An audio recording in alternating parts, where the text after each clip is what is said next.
Taika Watiti, who directed as well as co-wrote and stars in Thor: Love and Thunder, said there was a lot of pressure because Ragnarok did so well and people fell in love with it. And I thought we did something different with Thor. Personally, I was like, how are we going to top that? You know, is it possible to top that? We did. That's right, guys. We did. He told a Hollywood Reporter on the red carpet, this film is bigger and deals with bigger themes, human themes. It's emotional. I couldn't be happier, is what Taika Watiti told the red carpet reporter. Holy crap, man. This gets me excited because Thor Ragnarok is freaking awesome. And every time I forget, I will randomly I'm going to sleep in day and casually put on Thor Ragnarok and watch it again because I know I've seen it. I don't have to watch it all the way through and I can enjoy some of it. I watch every minute of that movie every time, and every time I walk away and say, dude, I forgot how awesome that movie is. Now we're going to have something that tops it? How is this going to top it? How excited are you guys about this? Derek, what do you think? What do you think? Does Taika Waititi's words get you excited? Oh yeah, I loved Ragnarok. I've probably seen that.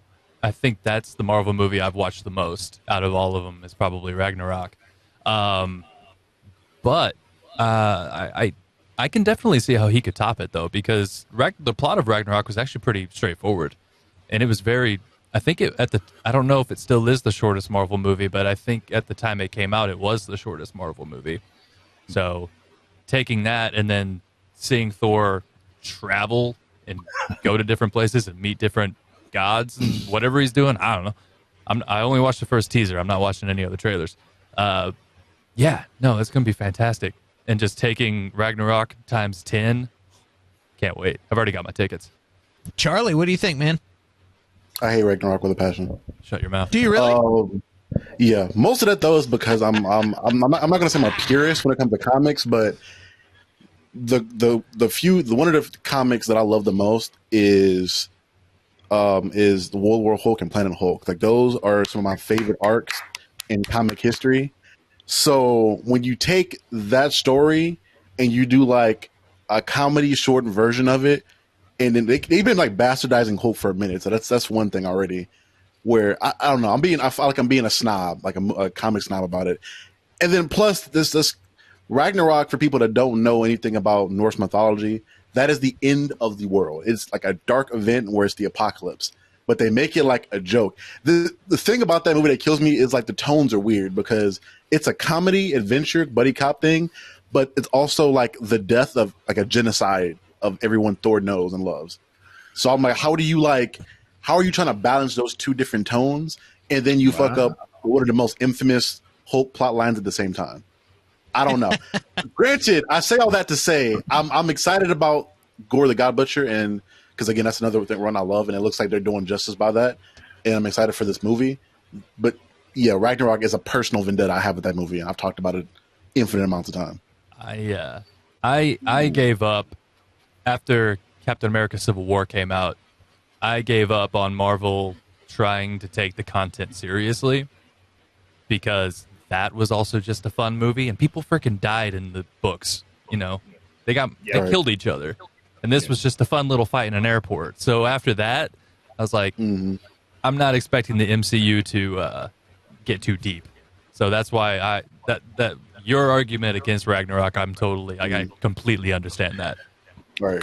Curtis, I heard you say "wow" when he was giving his take and his theory. What do you think about what he said?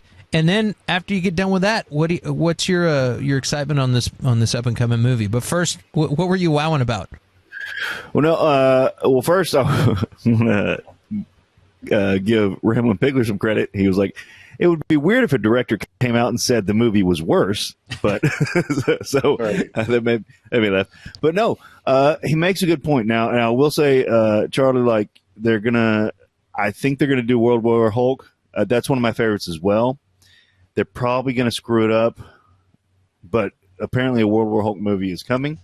I understand that they can't make it. Like I'm a fanboy. I'm a Super Marvel fan.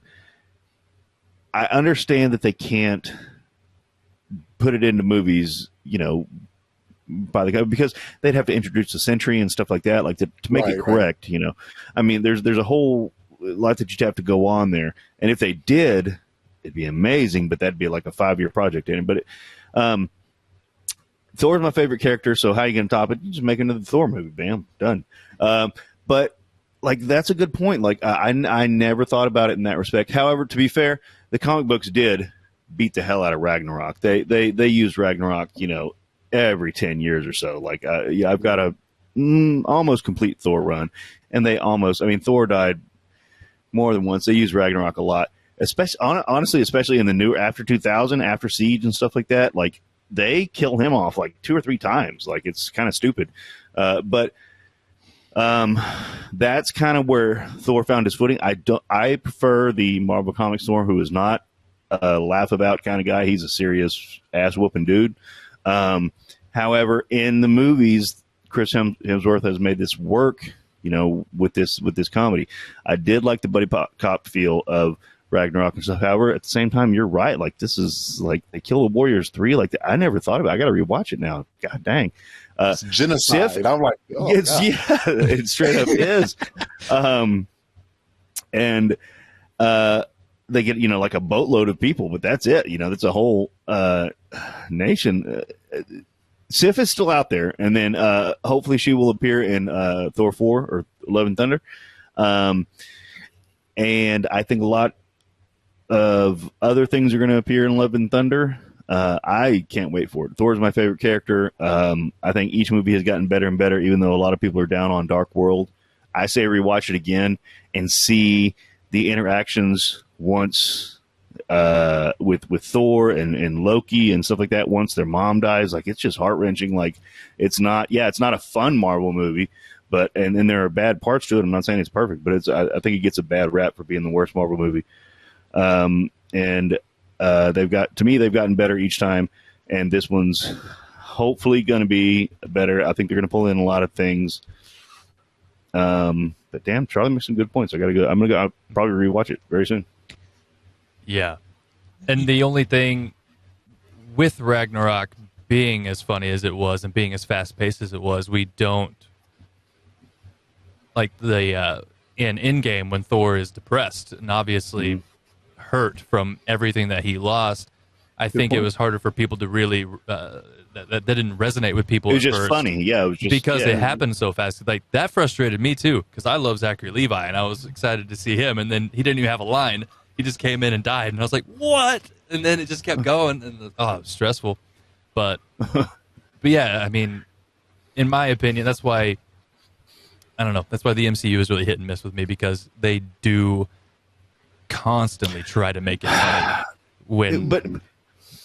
But I'm sorry, but again, so this is why Blade doesn't need to be PG-13. Blade needs to be rated R. There is some content, some storylines that need to be for adults. Okay, yeah. I'm gonna let my kids watch it. My kids are fine. I want my kids to understand adult themes. I don't want to like that anyway. But like there's you could separate things. Like, they own Fox now. Release it under Fox Studios, and then Disney still owns it. Like, I don't know. Like, it's Blade does not need to be rated PG-13. They got new parental controls now. They don't have Bob Iger in there anymore. They've got a new regime, and this guy's worried about numbers, and that's why now you have parental controls added, and they could, like you were even saying on another show, they could even have the edited versions for kids and release those for kids, and then have the grown up versions and stuff if they really wanted to. I'm excited about this movie. I really enjoy Ragnarok. I don't have the comics background on Thor stuff. Like, I didn't read those comics, you know what I mean? And I really want to see World War Hulk happen. But that's all rumor mill. Like that. I mean, like people say, but there's a lot of scoopers and stuff who have been talking about this, who've also been right on a lot of other things. So I want to believe them, but we can't talk about that like it's definitely coming, because we don't know. We don't know yet. No, we just gotta hope. We just gotta hope.